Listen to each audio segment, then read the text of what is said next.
Welcome back to the Win by Two podcast. Today I'm joined by my good friend, Olympian Daniel Deering. From his beginnings in volleyball to representing Canada at the Olympic Games, Daniel shares his journey, challenges, and lessons that shaped his career. Hope you enjoy the episode. Daniel Deering, thanks for being here, man. I love that I'm here. It's been too long. This is amazing, and I've just started this podcast. It's very new, and you have no idea how happy I am and lucky I am to not just have you as a guest, but just have you as a really, really great friend, and knowing that, I can get you on here and we can talk volleyball. This is really exciting. Of course, the moment that we shared, I'm going to say 18 years ago, half our life ago, still stands true. How many times we see each other. And yeah, you sent me a message. I said, I'll be here. Give me a drink and let's do it. It's crazy. Known you my whole life, and I'm like, wow, I'm like kind of nervous. I'm like, man, I got Daniel Deering in front of me. Mr. No, stop that. The Olympian. It's beyond that. You knew me before I was nobody, so we're good. I know too much. So, no, man, thank you so much for being here. Obviously, the Win by Two podcast, the goal is to get some, big figures in volleyball or any figure in volleyball, to be honest, and talk volleyball. Like, I think people obviously know who you are. I'd like to dig in a little deeper and kind of figure out, where you started. And, I know a lot about that personally. And I'm like, man, people need to know the stories. And, of course, like you were an Olympian, right, in Paris. We're going to get to that as well. But you and I don't think a lot of people know this, but you and I were teammates in 2008. We played for Pakmen together. Yes, we are. That's probably the only reason why we're even sitting across from each other. 2008, we won the 18U National Championships in Ottawa. Shout out to that team. We'll get to that. But I think one of the things I want to start with is how did you get to Pakmen in 2008? Where did the club origin story start for you? Volleyball is obviously a massive part of your life. So where did it start? Where did it begin? And then how'd you get to 2008 with us? The first word that comes to mind is brotherhood. Like figuring out myself, starting at 15U, playing on a team, learning skills, learning the fundamentals, facing you across the net. I was really envious of the brotherhood that Pakmen had, and I could see how tight you were with your teammates and what you created. And eventually when I started to learn my technical skills and have passion towards the game and really start working hard towards it, I was like, I don't want to be across the net from these guys. I want to be on the same side. And luckily there was another guy, Christian Cold, that was from Etobicoke, Rexdale, that would kind of help me get out there and join you guys. So it was meant to be, like, facing you guys. I'd rather be on the same side of the net, and we did it, and we won, baby. What are your thoughts on, it's funny, right now, like, you've been coaching club for a couple of years. Watching, like, big players, star players move around from club to club, it's like nothing nowadays. It's just normal, right? It's weird. It's weird, but it's normal. Like, every year there's change. The national championship team, their best two players went to this other team, and there's so much fluctuation and change in this current, modern day OVA. But back when we played in 2008, like, that was not common at all. So having you and Christian Cole, that was like having LeBron and Dwayne Wade. Like, it was front page news. Like, it was like that didn't happen at all. It's different.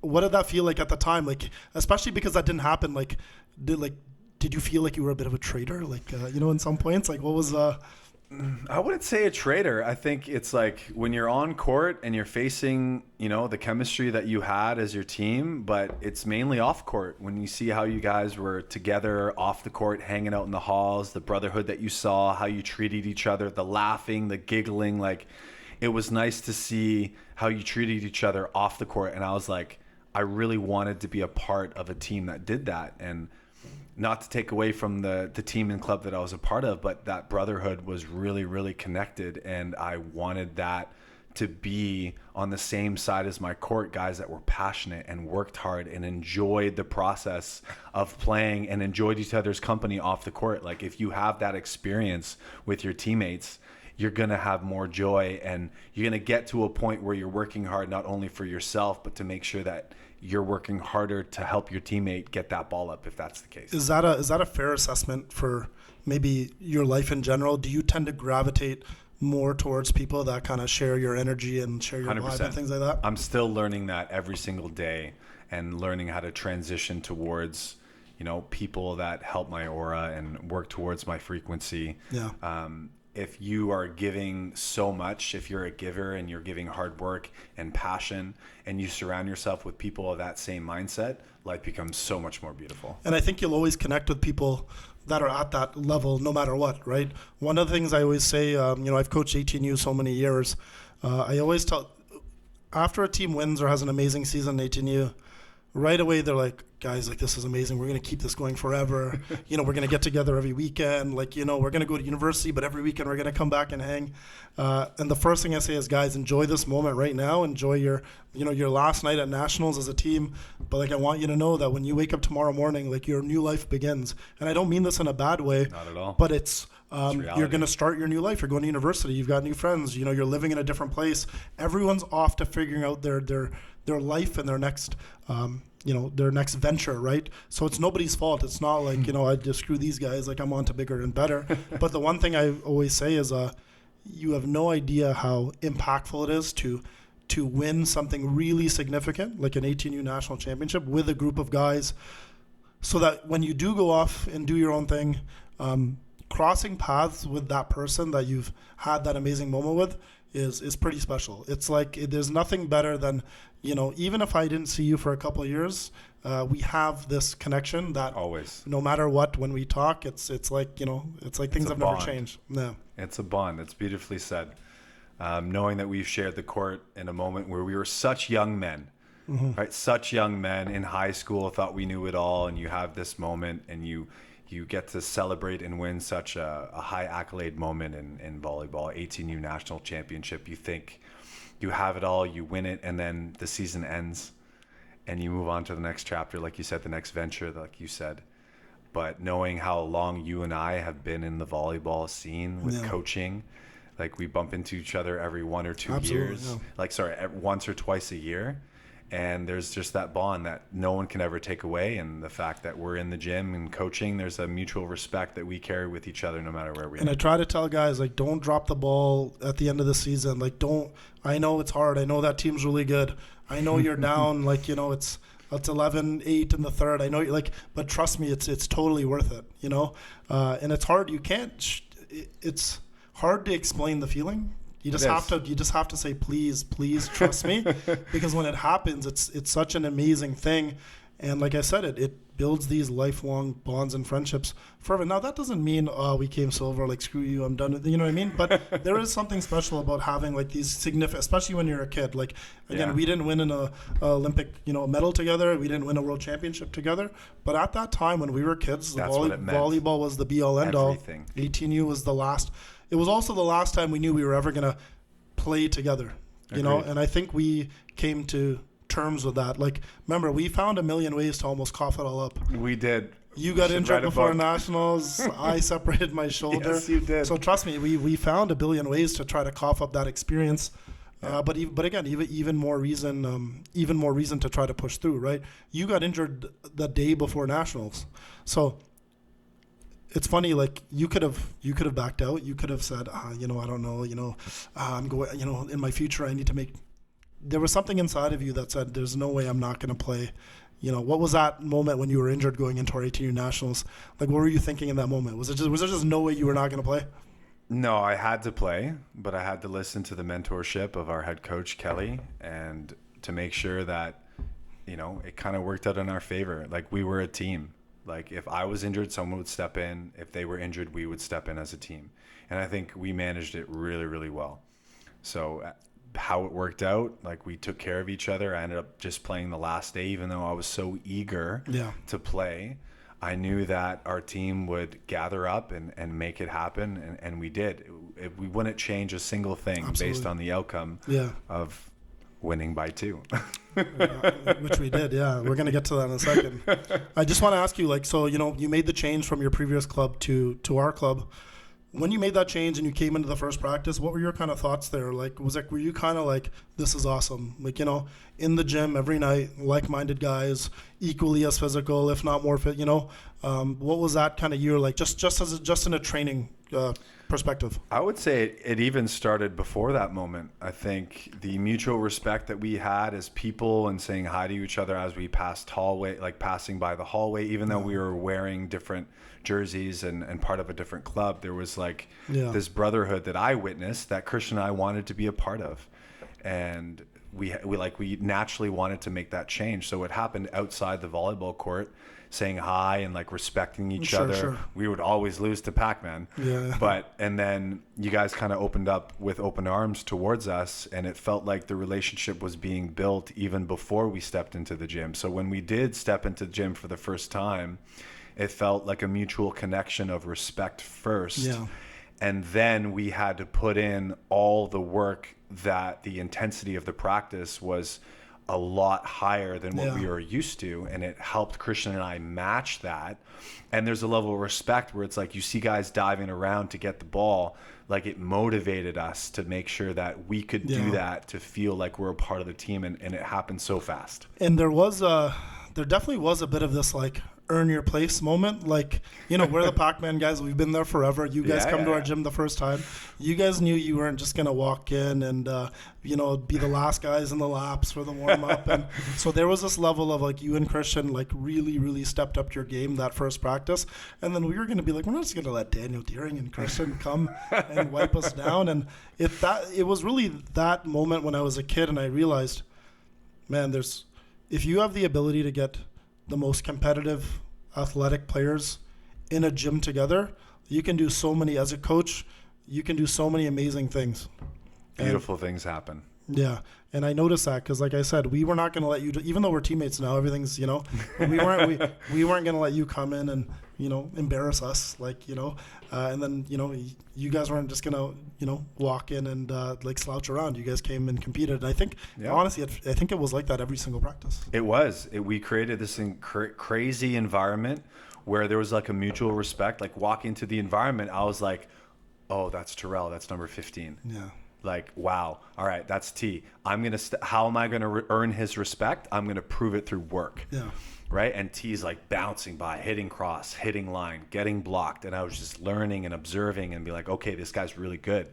And then I was just waiting for that one block where T gets set from Jessy's butter hands. And I'm finally able to put my hands up and get one block. And like T and I look at each other and be like, this is going to be a beautiful season. Because why?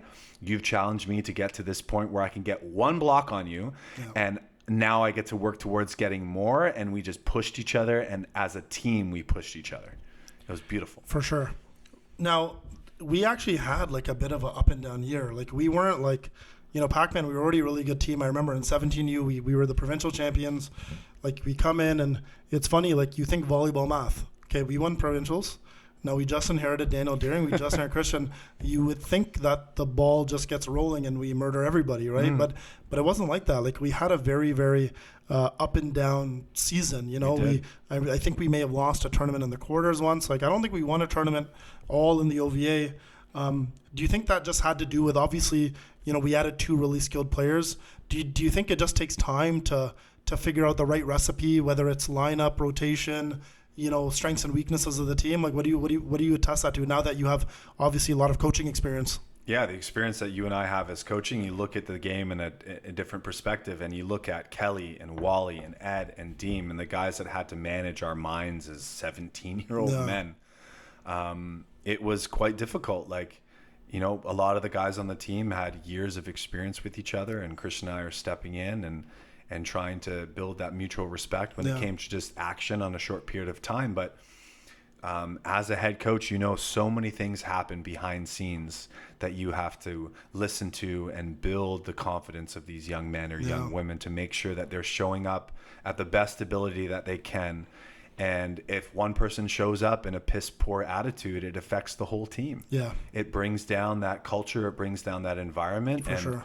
At an 18U level, like our coaches are addressing it as young men. And sometimes we're not ready for those moments. Yeah. And we have to step out, and guys are missing practice, and we have to mold and blend in order to fill in those gaps. And it seemed like with our losses and our resilience and our perseverance, it all came together when it needed to. For sure. But we had some tough losses and tough conversations that we had to listen to from our coaches, and I think they did an incredible job.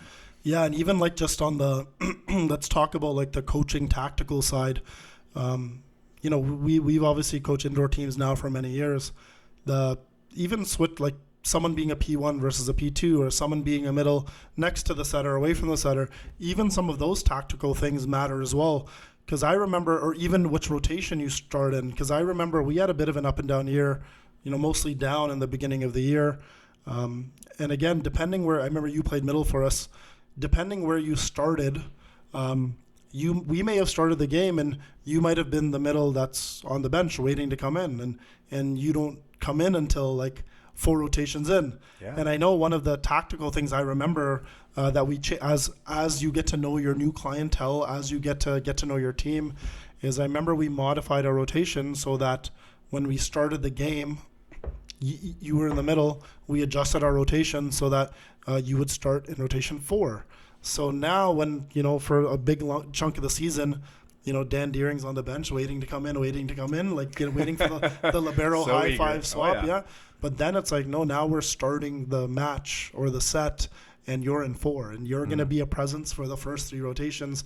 Because, yeah, how important is it to kind of get an early lead or establish something really early? So on the tactical aspect, after coaches kind of learned that, you know, we have new clientele, I think that was a big part of, like, you know, our success as well. It was like, you know, I was always eager to be on the court, and whether I was starting in 4 or starting off, it's like I think our entire team did an excellent job wanting to be on the court and knew the roles that they were in. It took like half a season, if not more, to feel honored enough to start on the court during the game when everybody on our team had their role and did such a good job. I think everyone should have been on the court, but that's just not how it works. Yeah. But with, you know, with that athleticism and with that, you know, impact that people can have, you got to use those tactics to your advantage. And I think our coaching staff did such an incredible job that the people that were on the court was the best decision for us to thrive. Yeah. And even throughout pressured moments, guys were, our entire coaching staff trusted guys to go in during certain moments of pressured moments to put in a clutch serve in order for, and we had full faith in them. Full faith, whether they're starters or not, to get that job done because of everything that we were going through as a team on and off the court. Yeah, and when you make those decisions, that's when you win close matches. When you, like, again, we won 15-13 in our ATNU finals. Yes, that was we did. That was a pretty. And again, if we had started in one off rotation, that could have changed things, right? Like, you know, you start the match in 4, and if things work out perfectly, you end the match in the front row. That's the kind of beauty of. You know, if there's any coach listening, you know, you want to get your best players in positions 4 or positions 5 so they rotate in the front. Because if any game goes neck and neck, back and forth, and you want them on. And if the game usually goes around 2.5 times.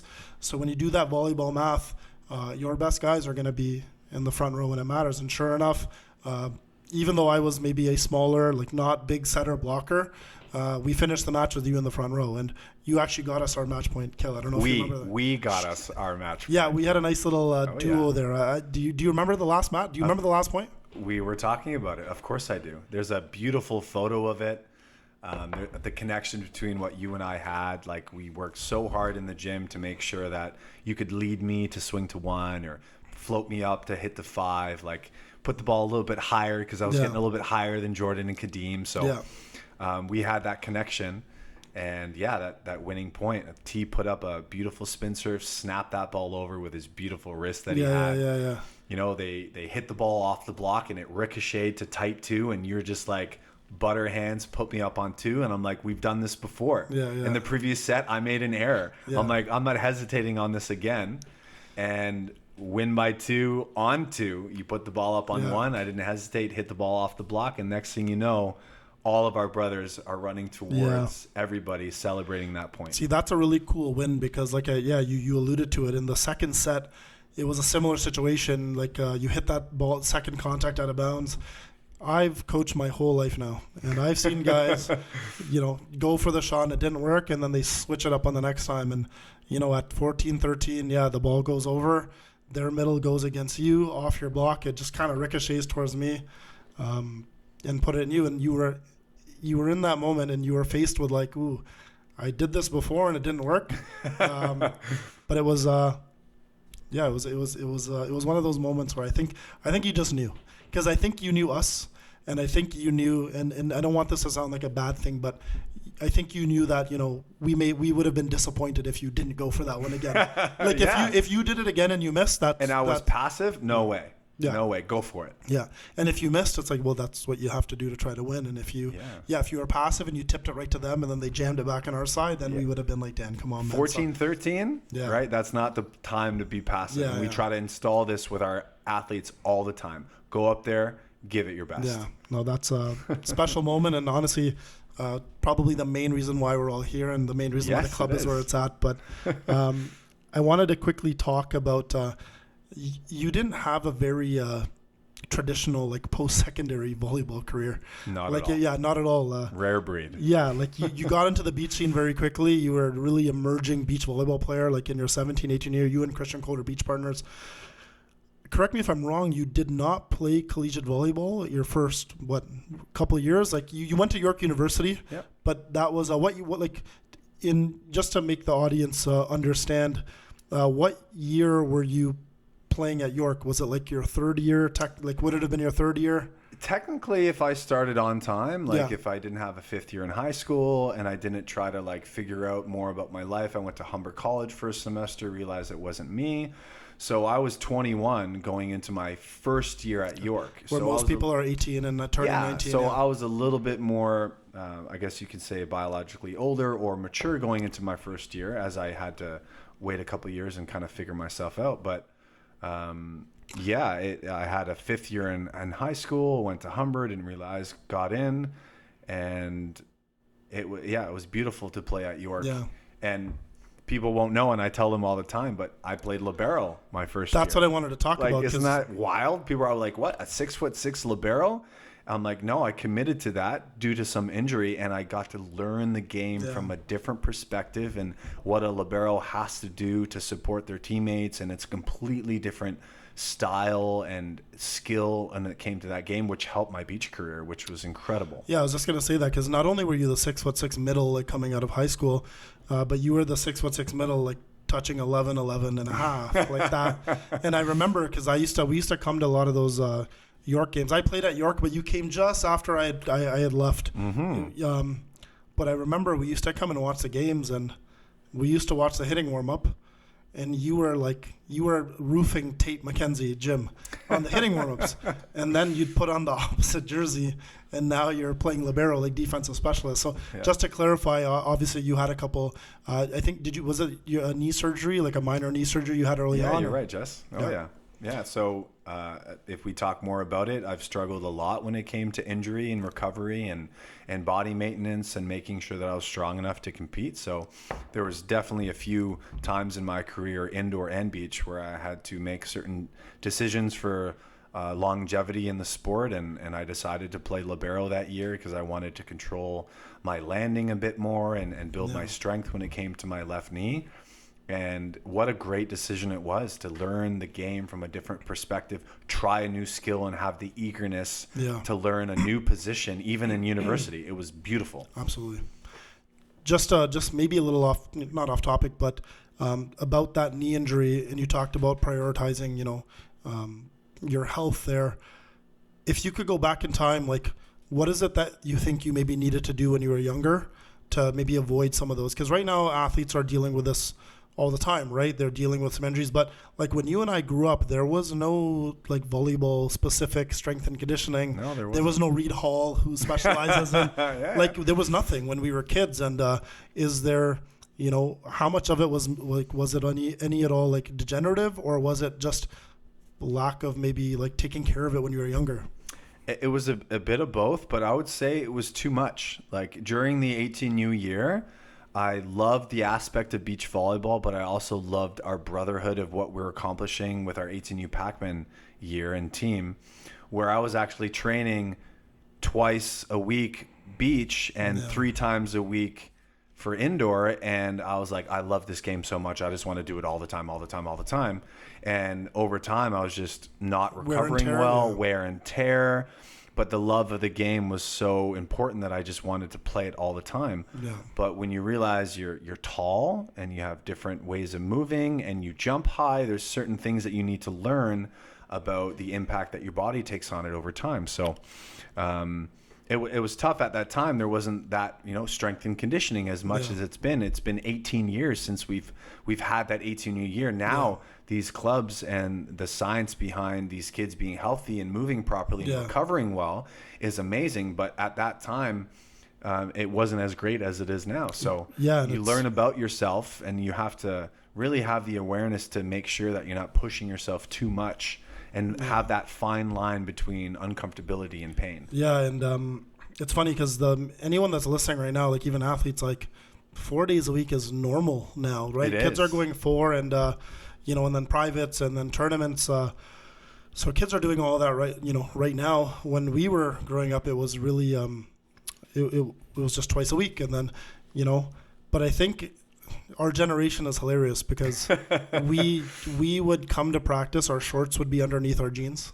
Oh yeah, that's the way to do it. At any time, you can take the jeans off and you're in the gym. But and you'd walk to practice, you would just take the shorts already underneath, you take the jeans off. Yep. And then no water bottle, relying on the fountain of the school. Yeah, and then you just played. Like that's it. You just played, and then you play till 10 p.m. on the dot because you got to maximize. You only practice twice a week, and then you go home. Yeah.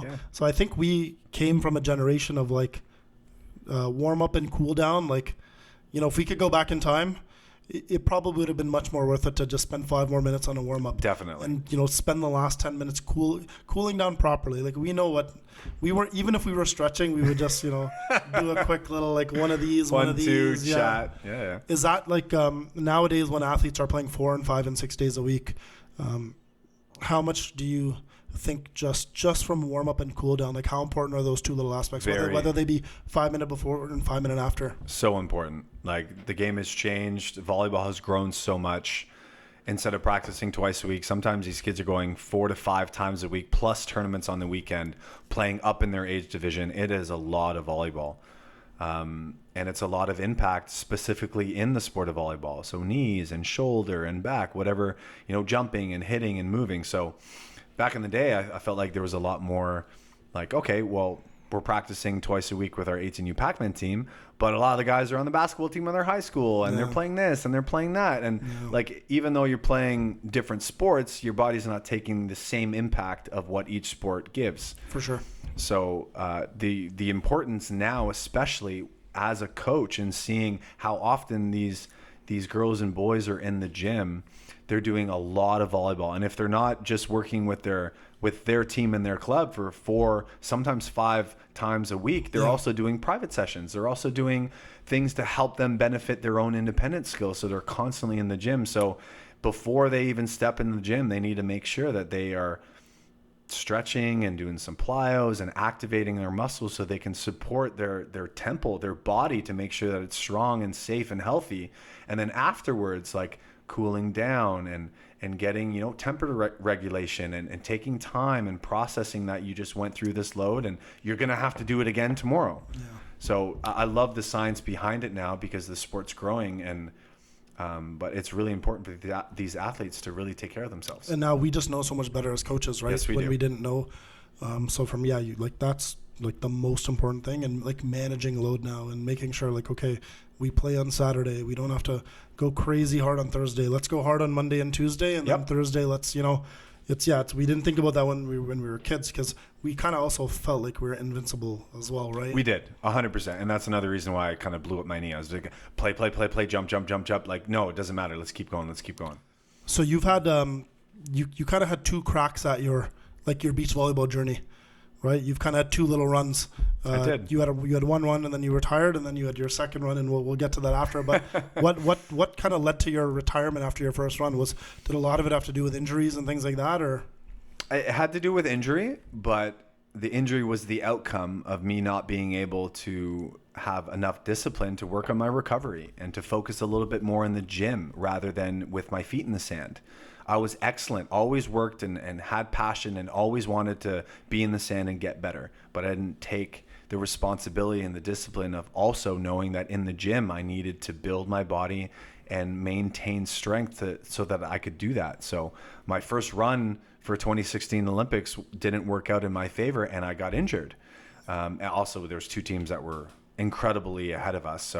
But it gave me an opportunity to learn, like, it's a 24/7 job, especially when you're a professional athlete.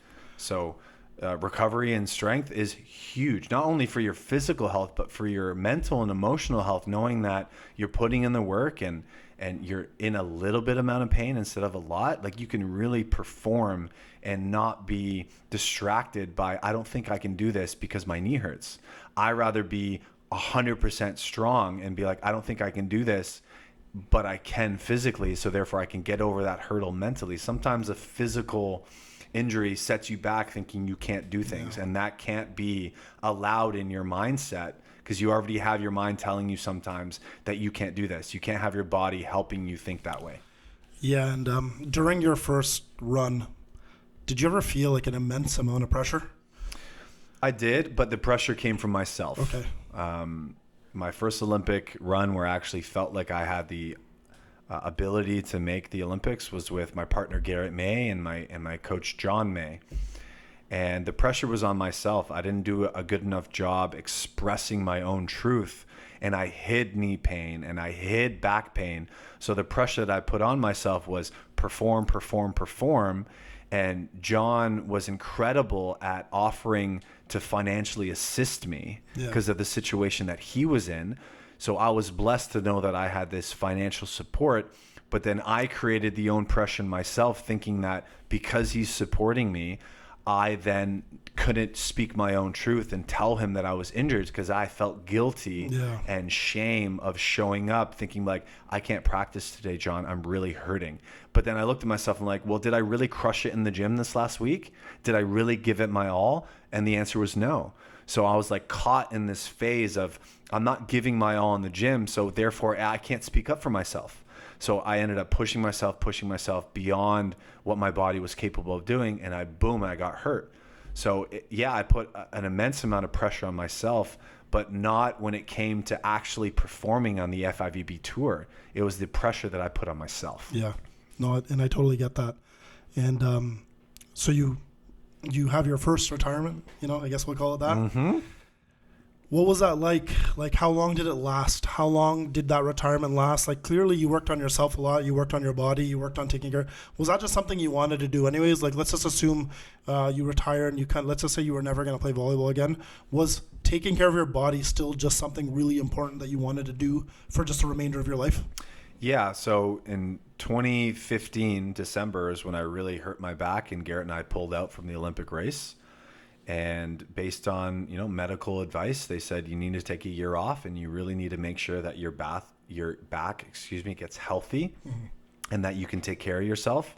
And stepping away from the sport and not being in the gym and not being in the sand gave me a new perspective of, I need my back to be healthy for all these other things that I want to accomplish in life. Like, eventually I want to be a father. I want to be able to chase my kid around, pick them up, and not have to worry about my back giving out. So having that space away and still coaching. Oh, I love the game. Still being involved in coaching, but, stepping away from the impact that it was putting on my body physically and my mind, I was able to really find gratitude towards, okay, I'm not in pain anymore.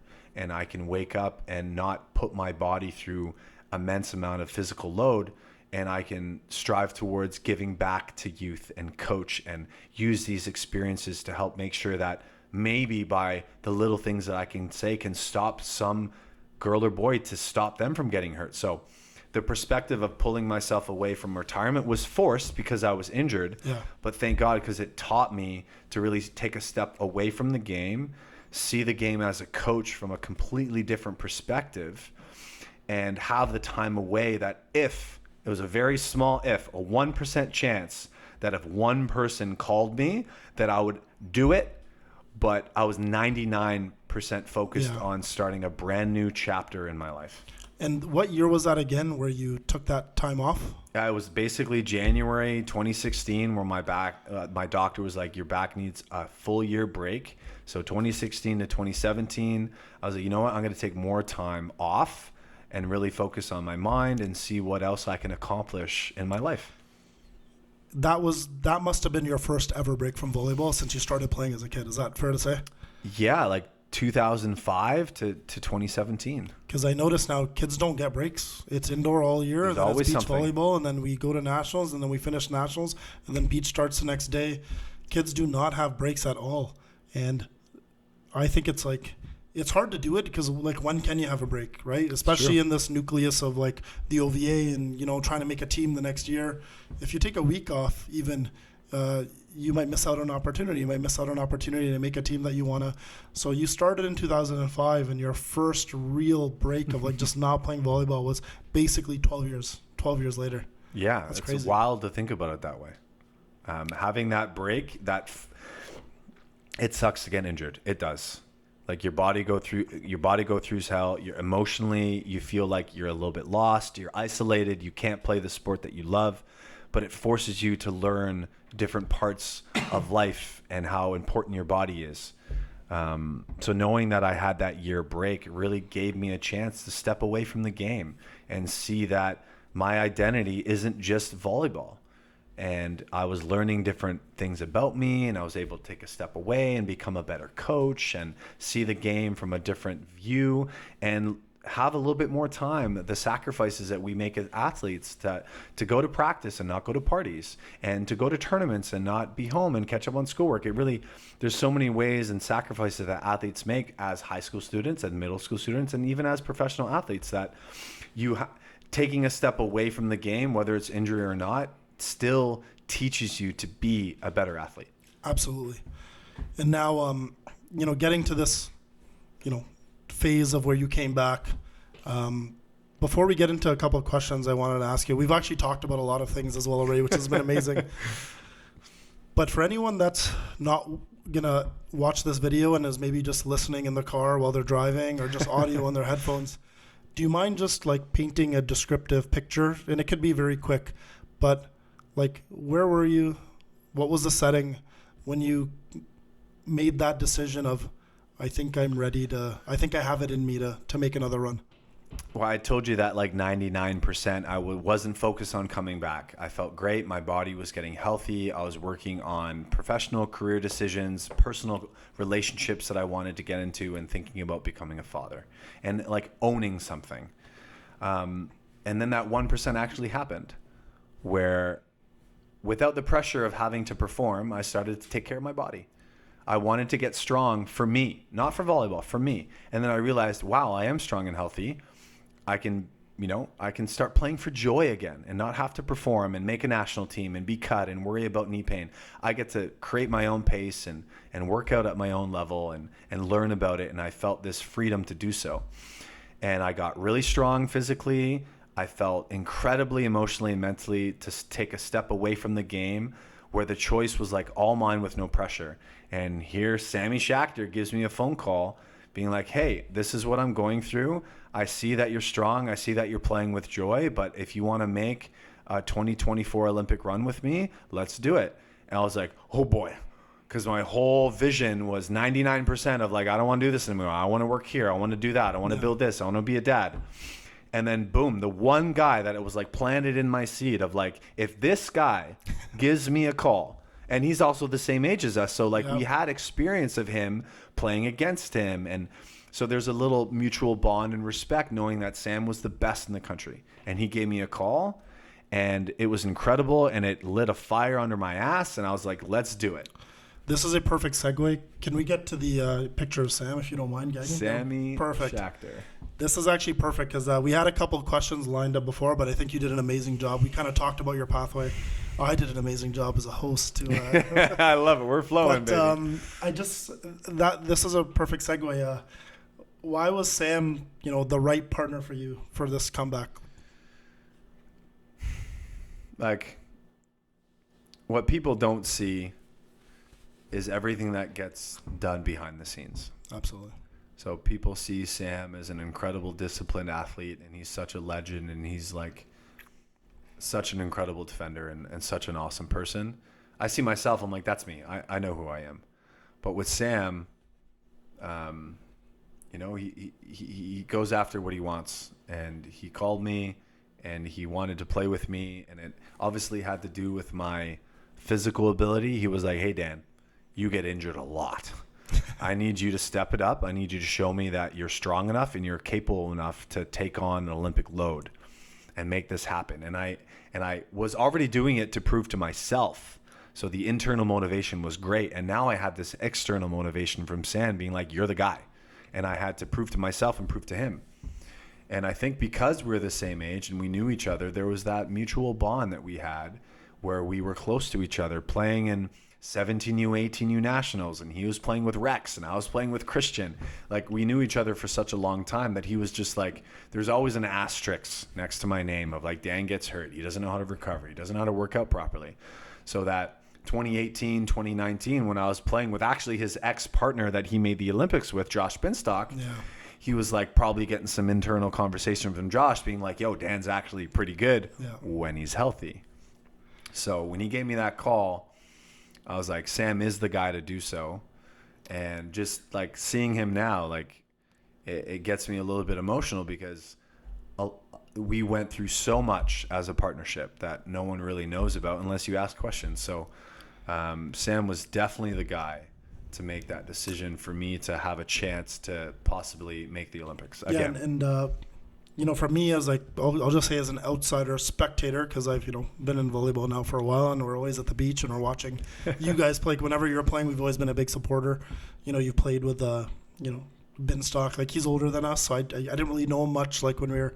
But it's funny, like watching you play with Sam, and then, you know, in our inner circle talking with the Kadims and the Terrells is like the first thing. And I hope Sam doesn't get mad, but you guys were like the unks on the beach, like, you know, like Uncle Sam and Uncle Dan. Like but I love that, like watching you guys form that partnership. Like, yeah, this is awesome, because obviously Sam was on a really steady, consistent grind, you know, for a long time. Taught me so much. You had your, you know, you obviously took a break to take care of your injuries and things like that.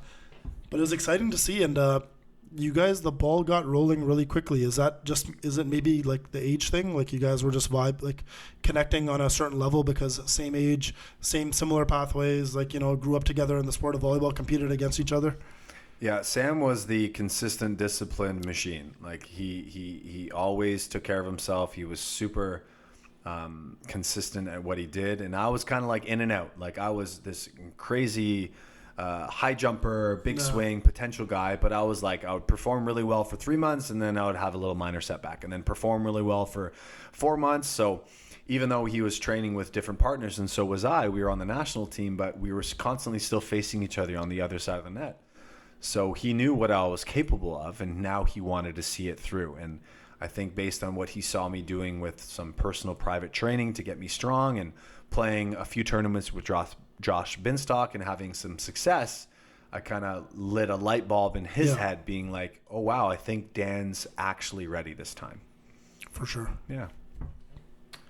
Okay, so you get with Sam, you know, Yeah. you guys get the ball, gets rolling really fast.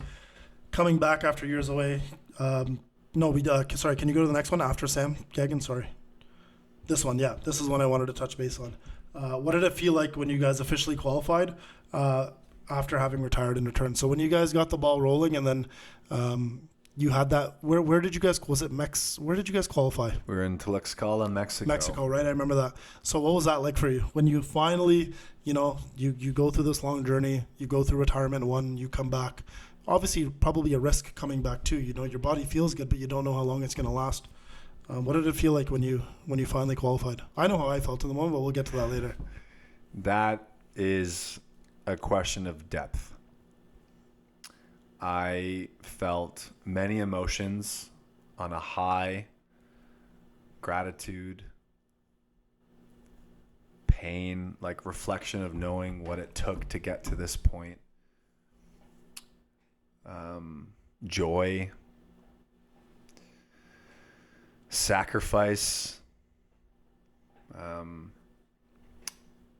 People see Paris and they see the Olympics and they see, everything that's external. But Sam and I and our coaching staff know that everything that it took behind the scenes, and so many practices of crying and shouting and pain and having tough conversations with coaches and with Sam and I, like, people don't really understand the depth that Sam and I go through traveling the world together on the same flight, same Ubers, same hotels, shitty Airbnbs, like eating together every single meal. Like, we were closer to each other than, sorry, Julie, we were closer to each other than we were our actual, like, partners of life. Yeah.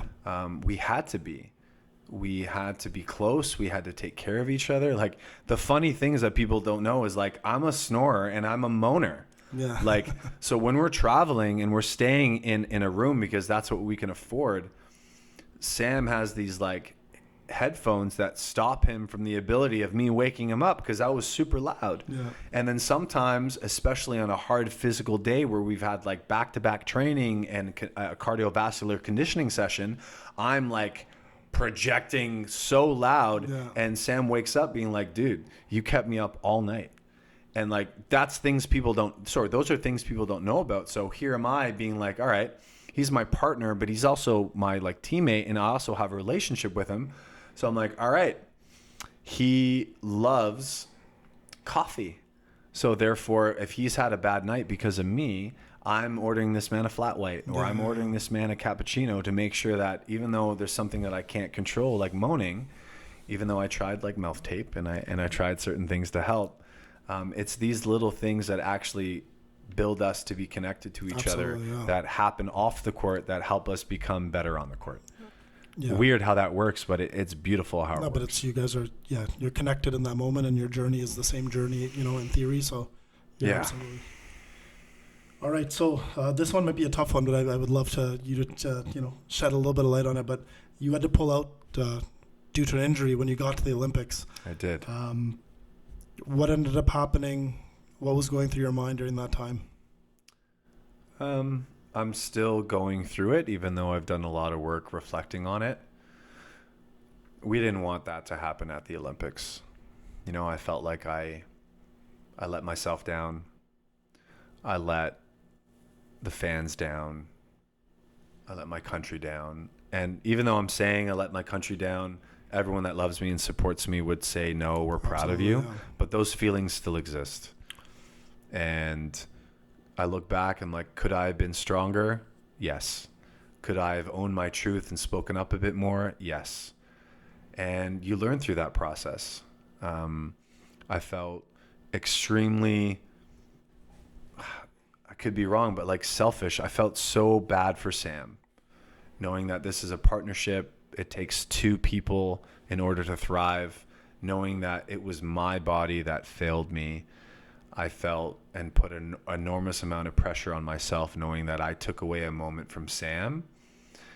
And he loves me, and he's probably gone through this because he's such a smart guy too. But yeah, would we want to have changed things and been able to at least perform during that match against Chile and lost, giving it our all? Yes, we would want that. But there's things that I'm reflecting on too. Like, I'm injured. It's a team sport. I should have spoken up a little bit more about how poorly I was sleeping and how much of a load it was taking on my body. But I didn't do that. And I'm still learning from that lesson to be able to own my truth and speak up. And that's not the way that we wanted to go. But, everything comes to an end. Even, do I want an Olympic gold medal around my neck? Yes, I do. But that moment in itself and the journey that it took to get there and how it all ended, life goes on. And absolutely. That moment taught me so much, and I really hope that it's taught Sam the same thing. And I gave it my all, and I don't regret anything. But I can look back and be like, yeah, maybe I should have worked out a bit more, but more so I should have owned my truth and spoke up and maybe managed my body a little bit more. But I learned so much from that moment, and I gave everything that I've got, literally, until my body broke. So it's the big picture things that I think that, it's important to look at here, right? About the journey of getting there. and what you went through. Like, like I'm a big picture, thinker and type of person. Like, it's easy to pinpoint like one moment in time, but those don't matter in the grand scheme of things. You got to think about the big picture and all the things that, went, regarding the process of you coming back. Like, listen, if you didn't make the decision to come back, you guys both would not have shared the experience of the opening ceremonies, or being on that stand. So there's so many things. Because if you had, that 1%, if you had just said, Sam, this really enticing, you're a great player, but sorry, I can't. I know Sam's a great player, and maybe he could have gotten another partner made his way, but you got to look at the big picture. You guys, you got to go. You got to be a part of the opening ceremonies. That stuff matters a lot. So it does. And the good thing is the thing that matters the most is what you get out of your experience and what you're going to learn from it. So the fact that you're still learning from that is amazing, right? Like everyone else's interpretation doesn't matter except for yours, right? Because it's my truth. It's your truth, and it's the remainder of your life that this is going to have the impact. And I've known you my whole life. I know the type of brain that you have. Things like that is what makes you Daniel Deering, and what makes you, the type of person that you are. Thank you for saying that. Yeah. Absolutely. I wouldn't mind going to the last question, Gagan, if you don't mind. This one's cool. Like, I think this is a nice way to maybe cap off our nice conversation here with all of the experiences that you've had. If you could go back and speak to 18-year-old Dan after winning nationals in 2008, what would you say to cornrows Dan Deering? Cornrows Dan Deering. I love that. I love that. We touched upon it together, Jessy, before we even started this podcast, about, like every season and every team comes to an end. And whether like during an 18U national championship, it felt the most important thing in my life. And at the Olympics, being there and playing my last match, that was the most important thing in the world. So those perspectives stay the same. So being literally half my life, 36, 18-year-old Dan, like be present and enjoy the process and the journey and reflect on it. Like, gratitude really helped me a lot throughout my professional career, and joy. What would I tell myself? I kind of told myself earlier, and it helped my mindset to get to where I got to, and I'm very thankful for that, is if you think you're the shit, you're not going to get any better. Yeah. And interesting enough, I watched a video today of Jonathan Helveg, and one of the best blockers in the world, an Olympic gold medalist. He said, like, don't settle. Like, you need to constantly be working every single day to become better. And no matter how much you winning nationals, no matter how much you lose, if you love the game and it starts with passion and joy and gratitude, show up every day and get better, whether you're winning or losing. So that's what I would tell Dan. I would say, whether you're winning or losing, if you love the game, show up every day and give it your all. Yeah, that's amazing. That's a great message, man. Do we have a picture or two? Yeah, perfect. I just wanted to throw a picture or two. If you don't mind, in this exact moment, what was going on in your mind? Were you like, holy shit? I look at my smile. I have the 2 Canadian flags tucked into the back of my, like Lululemon Team Canada gear.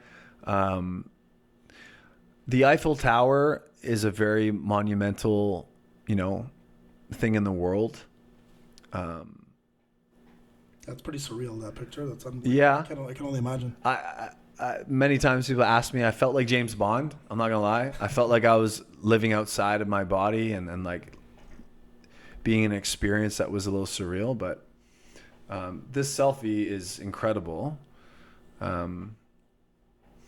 Yeah, like you see the Olympic rings, you see the Eiffel Tower. It clearly states Paris 2024. You see the Canada flag. You see my smile. So you see pride, you see joy, you see accomplishment, you see dreams come true. But again, like just talking about what we've talked about, Jessy, this is the moment that captures all of it from the external part.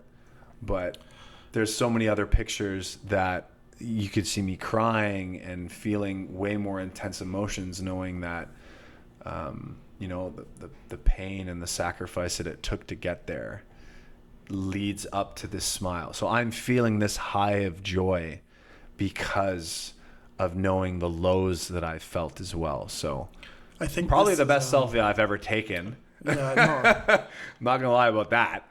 I think, but that's powerful. It looks like this is one of those. This picture is like the tip of the iceberg, and then the rest of the iceberg is underwater that you can't see. This seems like one of those. That's a great analogy. Tip of the iceberg type pictures where everyone's like, "Wow, Olympian and thing," and you're smiling because life is amazing and it's so good. Yeah, I don't know, like 1,500 likes or something, maybe less, maybe more, but like the actual journey of itself leading up to that is no one knows about that stuff. Yeah, right. So listen, after people listen to this, I think they're going to get a nice little deep dive into all the things that you go there. And now the most pixelated picture that ages us like insanely. 18 years ago. This is the gold medal picture of our 18 national championship. Just like I said, in that very moment, you're holding the medal up. You're standing in between Terrell Bramall and David Williams. What were you thinking in this exact moment? In this moment, very much again, like what we talked about. This, in that moment, was the tip of the iceberg. This is what meant the world to us, and we dedicated an entire season to doing that. And there was so many injuries and so many internal problems that we had as a team that we managed so well in order to be able to have this picture. And he's not in it, but we got to meet the Prime Minister, Stephen Harper, here. Yeah. And we see our coaching staff and how much they sacrificed in order for us to get to this point. You see the brotherhood of everybody that gave so much in order for this to happen. And we're still connected in so many ways to a lot of them. But if we ever bump into some of the guys that I haven't seen in years, maybe a decade, we share that moment and brotherhood like stars in the sky, that we experience something together. So this picture means just as much as getting to the Olympics, knowing that in those moments, that's exactly what we work towards, the most important thing in our sports career. And yeah, listen, this picture is still why you and I have clearly been connected for 18 years. Every time we see each other, and like I said, it's the reason why we're sitting in front here to this day. We've always had this amazing mutual respect. We've always had an amazing friendship. I can't say enough. I can't give you enough thank yous for being on the podcast with me and talking. Your story's just always been unbelievably unique. More people need to know it. Again, I think the vast majority knows you as Daniel Deering, the Olympian, and I think it's so important for them to see your climb to getting to that point. Everybody sees somebody at their best, and I give you a lot of credit. You've always been unbelievably candid and outspoken, and I think you realize that you have a lot more impact maybe than you think. Like I know you have impact, but trust me, your words matter and they mean a lot. And young athletes listening to this, and even parents with kids that are going through tough times and injuries and things like that, it's an awesome story. So again, thank you so much for being here. You're a great friend. You will be forever because again, we won a national championship together. Yeah. We have the bond. But thanks, man. Thank you so much for being here, man. This means a lot. Thank you, Jessy, for having me. I'm not really outspoken, but I loved being here and feeling comfortable knowing that we are friends, and you asking open questions gives me the opportunity to share, my mindset and the things that I've learned, especially in resilience and perseverance. So like as a coach, we know that if we can just touch that one athlete that is able to change their mindset, to give it their all, or outside of the court, if they come up and be like, wow, that's my coach that changed me as a man or as a woman and made a decision in their life to help them better themselves as a person, then we're doing our job. Absolutely. Yeah. This was great. Thank you, man. This was great. Love it. Appreciate it.